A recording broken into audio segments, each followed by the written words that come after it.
हरे कृष्णा। आज के इस पुण्य अवसर पर हमारे साथ जुड़ रहे देश के संस्कृति मंत्री श्रीमान जी किशन रेड्डी जी, इस्कॉन ब्यूरो के प्रेसिडेंट श्री गोपाल कृष्ण गोस्वामी जी और दुनिया के अलग अलग देशों से हमारे साथ जुड़े हुए सभी साथी कृष्ण भक्तगण। परसों श्री कृष्ण जन्माष्टमी थी और आज हम श्रील प्रभुपाद जी की 125वीं जन्म जयंती मना रहे हैं। ये ऐसा है जैसे साधना का सुख और संतोष दोनों एक साथ मिल जाए। इसी भाव को आज पूरी दुनिया में श्रील प्रभुपद स्वामी ने लाखों करोड़ों अनुयायी और लाखों करोड़ों कृष्ण भक्त स्वाभाविक रूप से अनुभव कर रहे हैं। मैं सामने स्क्रीन पर अलग अलग देशों से आप सब साधकों को देख रहा हूं। ऐसा लग रहा है जैसे लाखों मन एक भावना से बंधे हो, लाखों शरीर एक कॉमन कॉन्शियसनेस से जुड़े हुए हो।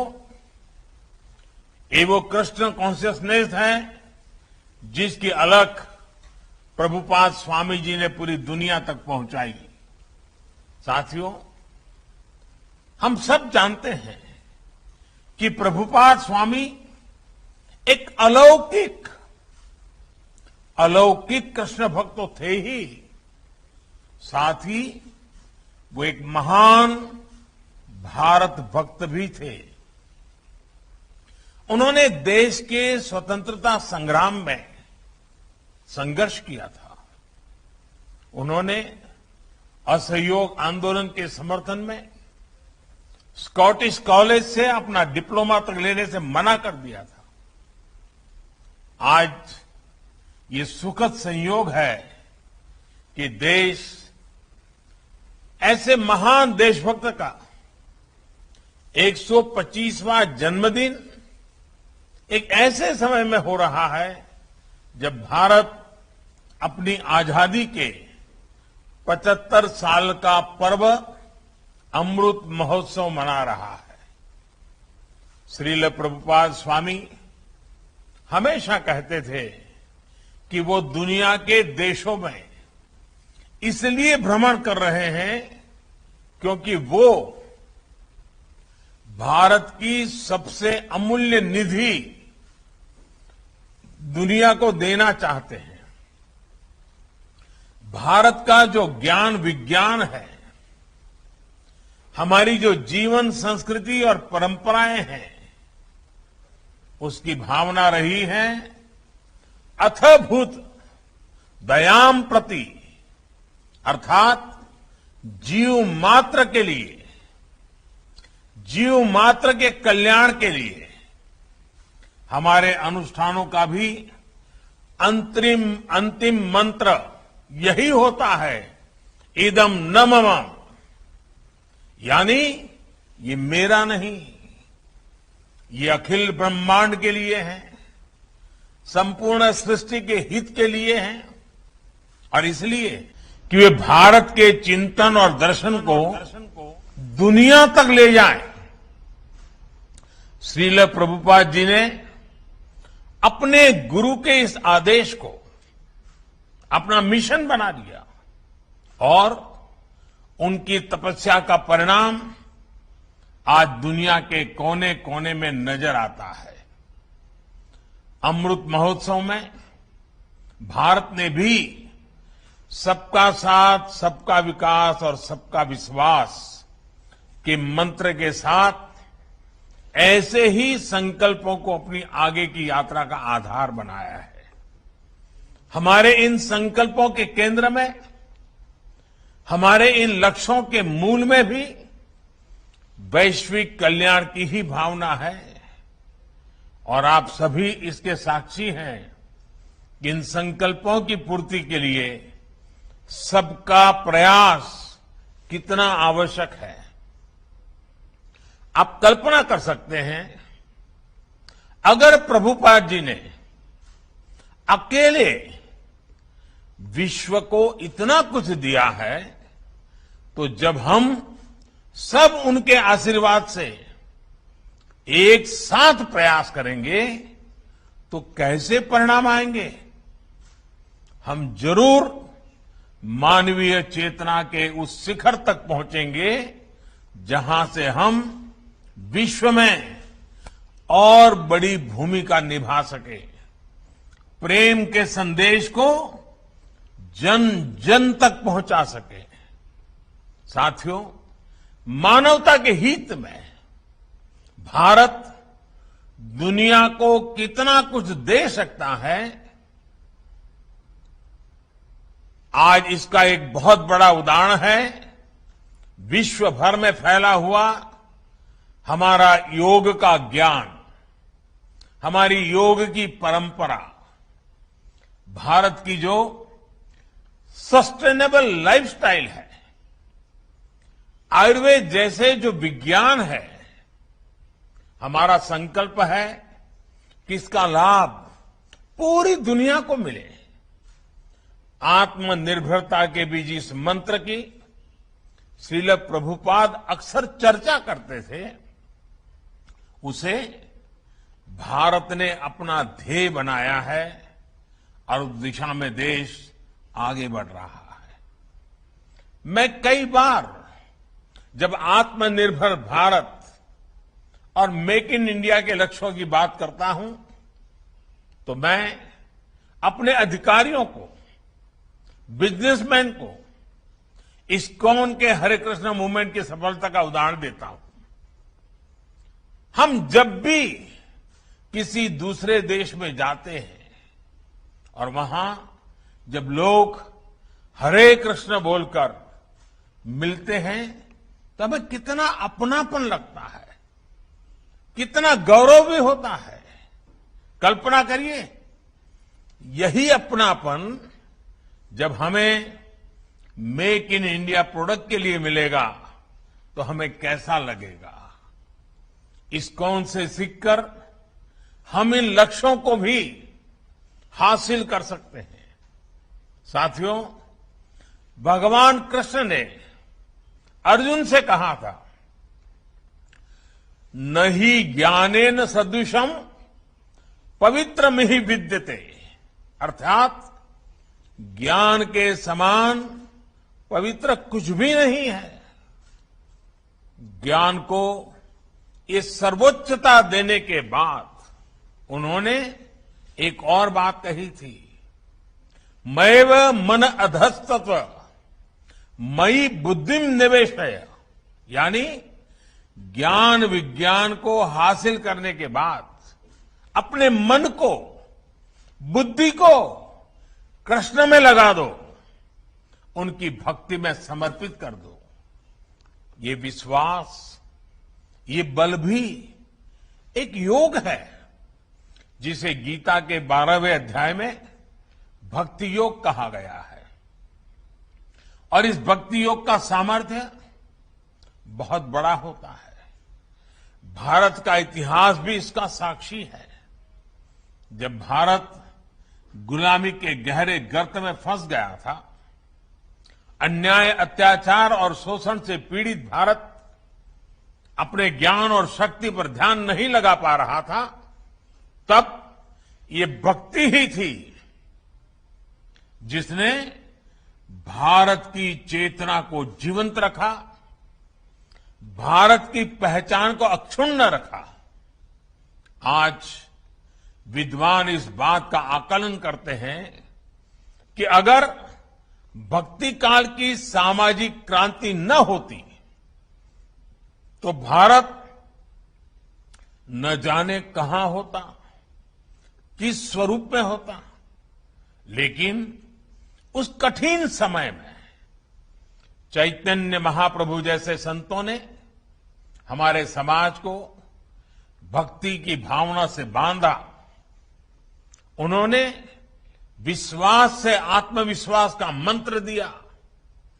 आस्था के भेदभाव, सामाजिक ऊंच नीच, अधिकार अनाधिकार, भक्ति ने इन सबको खत्म करके शिव और जीव के बीच एक सीधा संबंध बना दिया।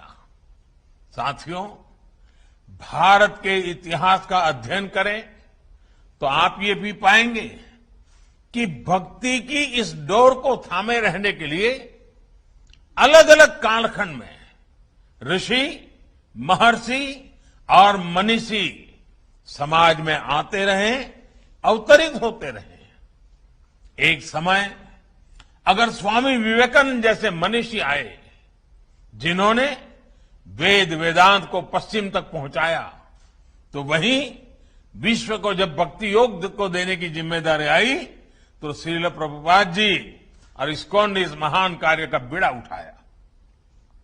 उन्होंने भक्ति वेदांत को दुनिया की चेतना से जोड़ने का काम किया। ये कोई साधारण काम नहीं था। उन्होंने करीब 70 साल की उस उम्र में इस्कॉन जैसा वैश्विक मिशन शुरू किया, जब लोग अपने जीवन का दायरा और सक्रियता कम करने लगते हैं। ये हमारे समाज के लिए और हर व्यक्ति के लिए एक बड़ी प्रेरणा है।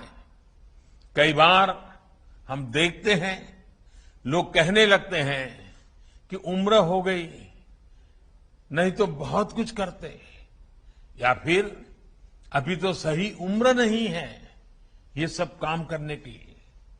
लेकिन प्रभुपाद स्वामी अपने बचपन से लेकर के पूरे जीवन तक अपने संकल्पों के लिए सक्रिय रहे। प्रभुपाद जी समुद्री जहाज से जब अमेरिका गए तो वो लगभग खाली जेब थे। उनके पास केवल गीता और श्रीमद् भागवत की पूंजी थी। रास्ते में उन्हें 2-2 बार हार्ट अटैक आया यात्रा के दरमियान। जब वो न्यूयॉर्क पहुंचे तो उनके पास खाने की व्यवस्था भी नहीं थी, रहने का तो ठिकाना ही नहीं था। लेकिन उसके अगले 11 सालों में दुनिया ने जो कुछ देखा, श्रद्धेय अटल जी के शब्दों में कहें तो अटल जी ने इनके विषय में कहा था, वो किसी चमत्कार से कम नहीं था। आज दुनिया के अलग अलग देशों में सैकड़ों इस्कॉन मंदिर है। कितने ही गुरुकुल भारतीय संस्कृति को जीवंत बनाए हुए हैं। इस्कॉन ने दुनिया को बताया है कि भारत के लिए आस्था का मतलब है उमंग, उत्साह और उल्लास और मानवता पर विश्वास। आज अक्सर दुनिया के अलग अलग देशों में लोग भारतीय वेशभूषा में कीर्तन करते दिख जाते हैं। कपड़े सादे होते हो, हाथ में ढोलक, मंजीरा जैसे वाद्य यंत्र होते हैं, हरे कृष्ण का संगीतमय कीर्तन होता है और सब एक आत्मिक शांति में झूम रहे होते हैं। लोग देखते हैं तो उन्हें यही लगता है कि शायद कोई उत्सव या आयोजन है। लेकिन हमारे यहां तो ये कीर्तन, ये आयोजन जीवन का सहज हिस्सा है। आस्था का ये उल्लासमय स्वरूप निरंतर पूरी दुनिया में लोगों को आकर्षित करता रहा है। ये आनंद आज स्ट्रेस से दबे विश्व को नई आशा दे रहा है।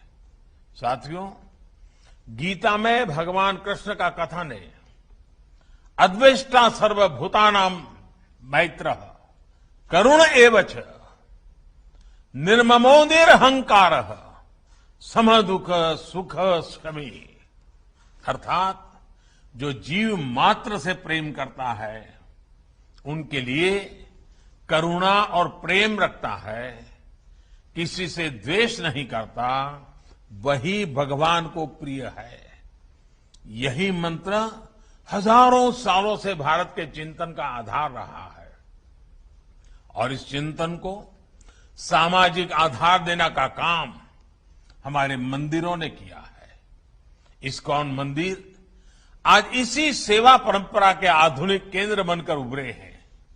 मुझे याद है जब कच्छ में भूकंप आया था तो किस तरह इस्कॉन ने लोगों की सेवा के लिए आगे बढ़कर काम किया था।